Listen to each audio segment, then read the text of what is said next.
It's just a game. Dean Smith said that a lot. For a man who won more games than almost anyone who ever coached, it was a strange thing to hear. But if you knew him, if you really understood what he was about, it made perfect sense. The game was the vehicle, not the destination. It was the classroom where he taught lessons far more important than how to shoot a jump shot or run a fast break. He believed that what his players did for the 40 years after they left him was infinitely more important than the 4 years they spent with him. It was a simple philosophy, one that defined his entire life and career, transforming not just a basketball program, but the lives of everyone he touched. This idea wasn't just a clever line he used with reporters after a big win or a tough loss. It was the absolute core of his being, a principle he lived by every single day. He saw basketball as a tool, a powerful one to shape young men into responsible citizens, caring fathers and leaders in their communities. Winning was important, of course. No one gets to keep a job at a place like North Carolina without winning. But for Coach Smith, it was always secondary to the development of character. He measured his success not in championship rings, but in the quality of the men his players became long after the applause had faded and the jerseys were retired. Think about the pressure of big-time college sports. It's a world built on wins and losses, on television contracts and recruiting rankings. It can chew people up and spit them out. Yet, here was a man standing in the center of that hurricane, calmly telling everyone that it was all just a game. He created an oasis of perspective in a desert of hype. He wanted his players to play with passion, to compete with every fiber of their being, but he never wanted them to lose sight of the bigger picture. He taught them that their value as human beings was not tied to the final score on a scoreboard, a lesson that is perhaps his greatest victory of all. This philosophy was passed down to him from his own father, Alfred Smith, a coach in their small Kansas town. Alfred taught his son that sports were a way to teach life's most important lessons: discipline, teamwork, and respect for others. Dean Smith took those lessons to heart and amplified them on one of the biggest stages in all of sports. He built a program that was the envy of the nation, not just because of how many banners it hung, but because of the unwavering integrity with which it operated. He proved that you could win at the highest level without ever sacrificing your principles, a concept that feels more radical and more necessary today than ever before. Dean Edward Smith was a product of the Kansas heartland, born in Emporia in 1931.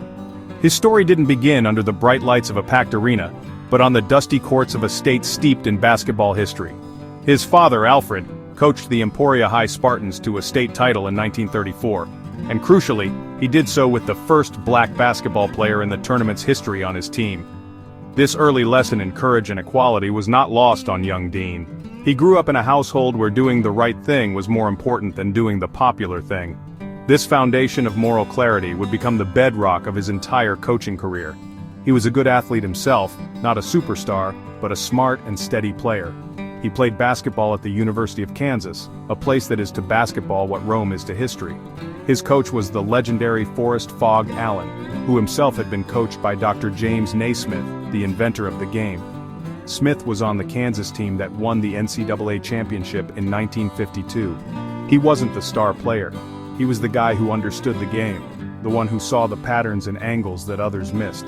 He learned from Phog Allen how to manage a team, how to prepare meticulously, and how to command respect through knowledge and discipline. After a brief stint as an assistant coach at the Air Force Academy, a call came that would change his life and the landscape of college basketball forever. Frank McGuire, the head coach at the University of North Carolina, was looking for an assistant. McGuire had just led UNC to an undefeated national championship season in 1957 and needed someone sharp, organized, and dedicated. He saw those qualities in the young man from Kansas.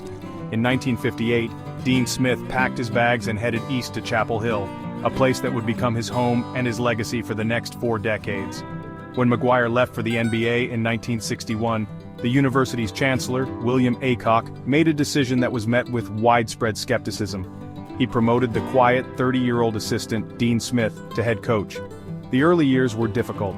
The team struggled and fans were impatient. There were calls for his job, and at one point students even hanged him in effigy. But Aycock saw something in Smith, a deep integrity, a brilliant mind for the game, and an unwavering commitment to his players. He stood by his young coach, a decision that would pay off more handsomely than anyone could have possibly imagined. Dean Smith didn't just coach basketball, he reimagined it. He was an innovator, a thinker who was always looking for a better way to do things. He saw the game as a beautiful puzzle, and he spent his life figuring out how to put the pieces together perfectly. One of his most fundamental beliefs was in the power of the team over the individual. In an era when superstar players often dominated the ball, Coach Smith built his entire philosophy around unselfishness. He famously tracked not just points and rebounds but also assists. He wanted his players to understand the value of making their teammates better. He created a culture where the pass that led to the basket was just as celebrated as the basket itself. This was revolutionary at the time. He taught his players to point to the passer after a made shot. It was a simple, visible gesture, but it sent a powerful message. It said, "We did this together." This small act fostered a deep sense of camaraderie and trust among his players. They weren't just playing for themselves or for the name on the back of the jersey, they were playing for each other and for the name on the front North Carolina. This team-first mentality became the hallmark of every team he ever coached. His practices were legendary for their organization and precision. Every minute was planned out on a detailed practice plan that the players received beforehand. They didn't just run drills, they learned concepts. He broke the game down into its fundamental parts and taught his players how to react to any situation they might face. He believed that preparation bred confidence. If his players were thoroughly prepared, they wouldn't panic under pressure. They would simply execute what they had practiced thousands of times before. This meticulous approach gave his teams a tremendous advantage, especially in close late-game situations. This focus on teamwork and intelligence created a system that was bigger than any single player. Superstars like Michael Jordan, James Worthy, and Vince Carter all learned to thrive within this unselfish framework. They were incredible individual talents, but Coach Smith taught them how to harness that talent for the good of the team. He showed them that true greatness wasn't just about how many points you could score, but about how much you could elevate the play of everyone around you.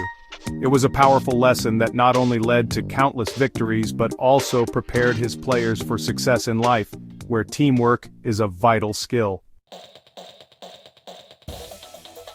Perhaps no single strategy is more associated with Dean Smith than the four corners offense. It was a brilliant and at times controversial tactic designed to protect a lead late in a game. In the days before the shot clock, a team could legally hold the ball for as long as it wanted. The four corners was a masterful way to do just that. Smith would position four players in the corners of the half court, leaving a vast open space in the middle for his best ball handler, usually a quick point guard like Phil Ford. The goal wasn't to score, but to spread the floor and force the defense to come out and chase the ball. This offense was psychological warfare as much as it was a basketball strategy. It put immense pressure on the opposing team. As the clock ticked down, the trailing team would grow more and more desperate.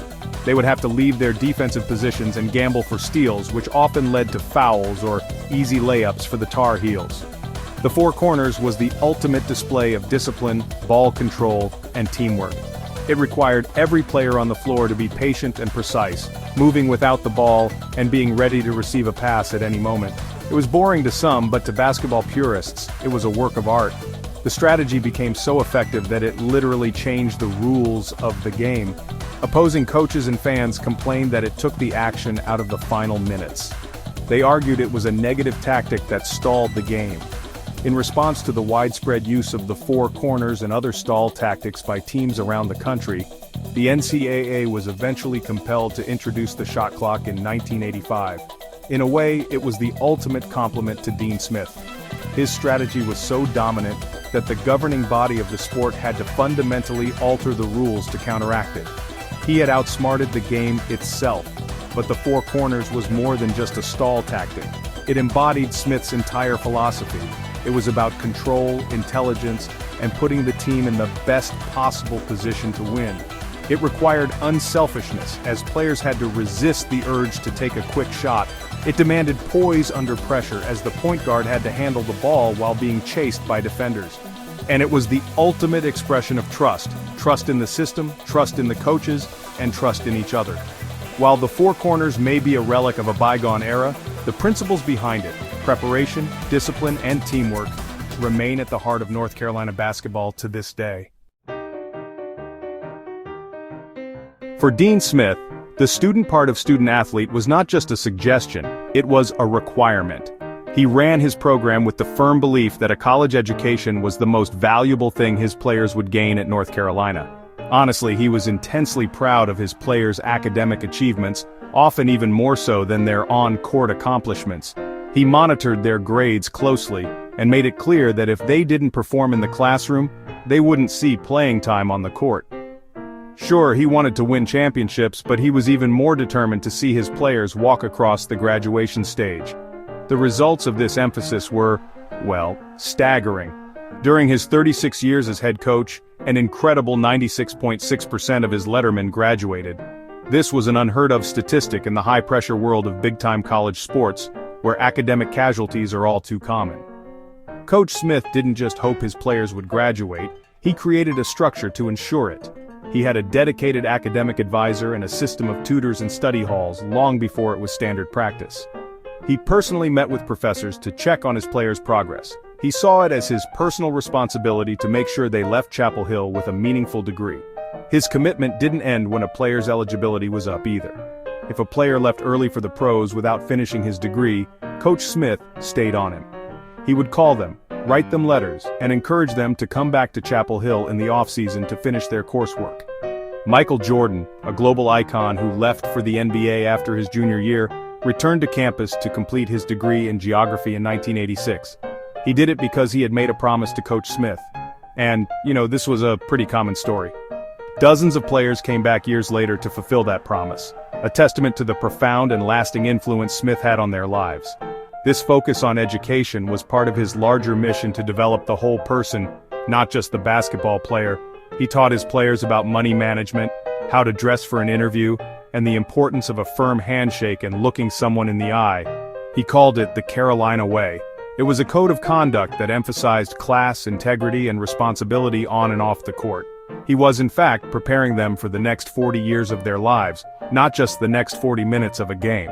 The high graduation rate was simply the most visible symbol of a much deeper commitment to their future. Long before he was a coaching legend, Dean Smith was a man of quiet but unshakable moral conviction. He learned from his father in Kansas that racial prejudice was wrong, and he carried that belief with him to the segregated South of the 1960s. At a time when it was unpopular and even dangerous to challenge the racial status quo, Coach Smith used his growing influence to push for change. He did not seek the spotlight for his actions. In fact, he often did his most important work away from the cameras. His courage was not performative, it was deeply personal and rooted in his faith and sense of justice.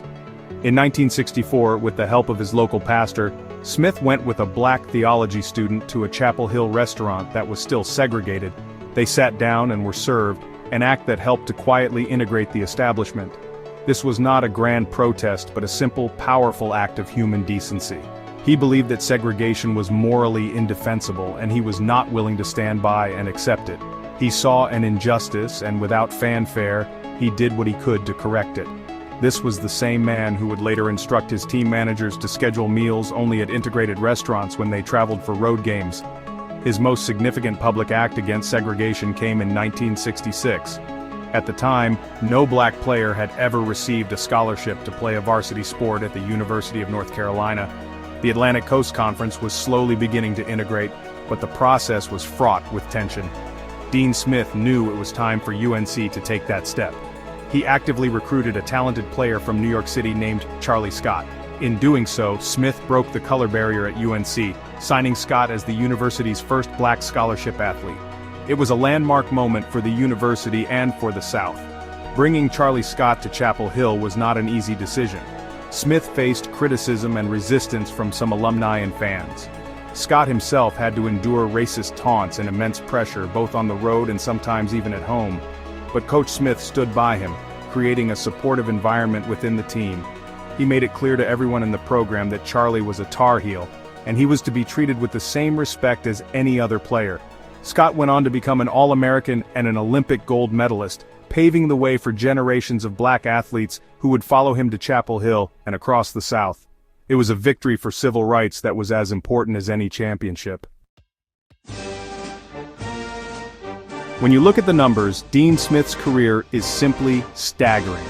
They paint a picture of sustained excellence that is almost unmatched in the history of sports. When he retired in 1997, he was the winningest coach in the history of men's college basketball with 879 victories. It was a record that stood as a monument to his consistency and longevity.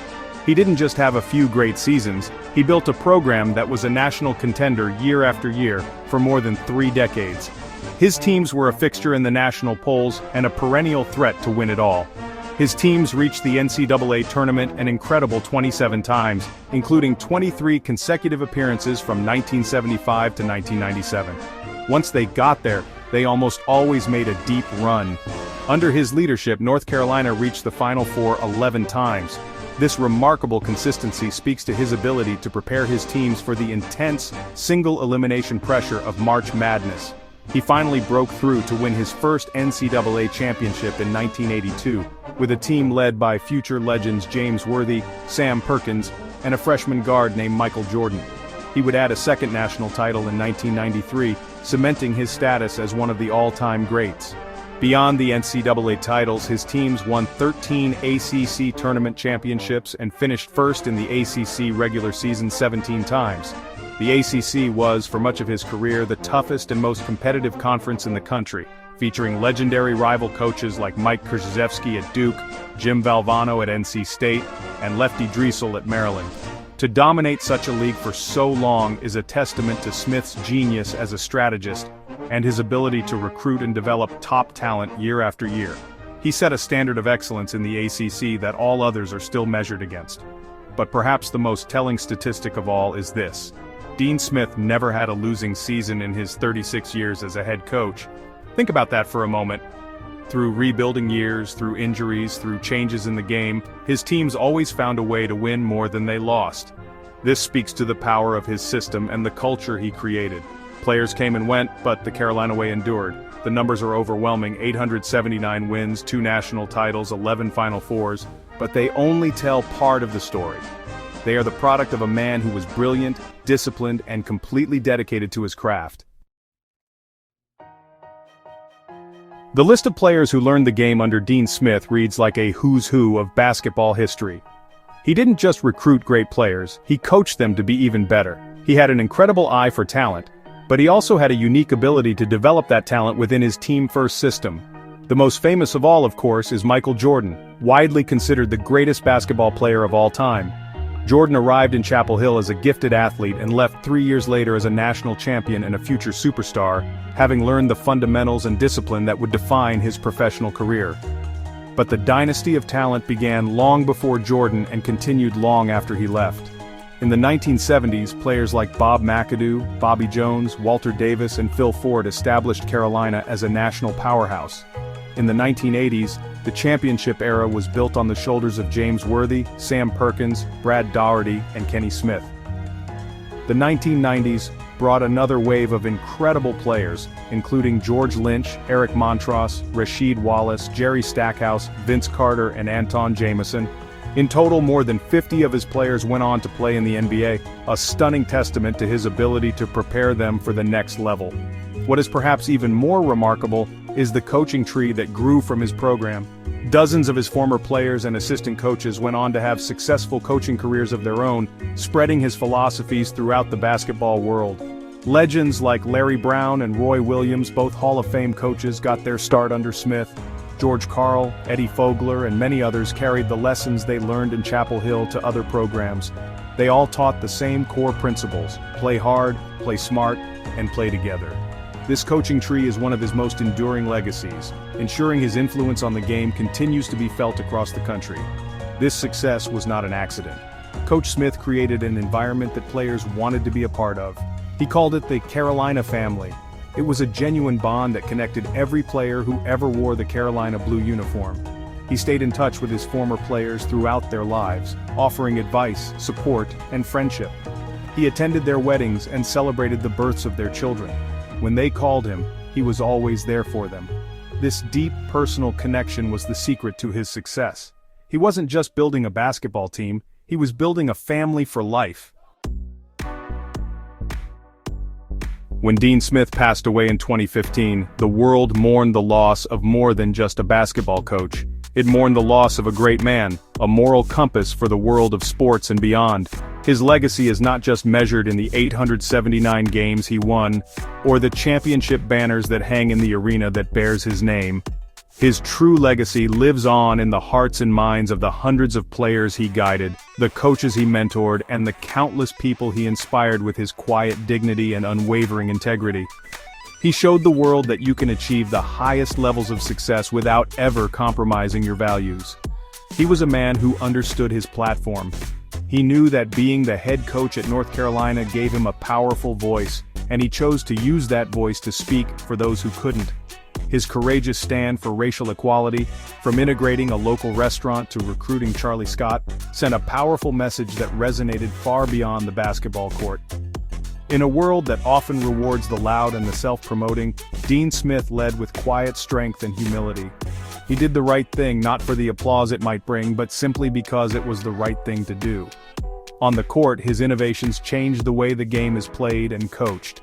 The emphasis on the assist, the pointing to the passer, the family atmosphere, and the meticulous preparation all became part of the modern coaching playbook. His coaching tree has spread his influence to every level of basketball, ensuring that his smart, unselfish brand of the game will live on for generations. He proved that a team that plays together, with intelligence and discipline, can overcome almost any obstacle.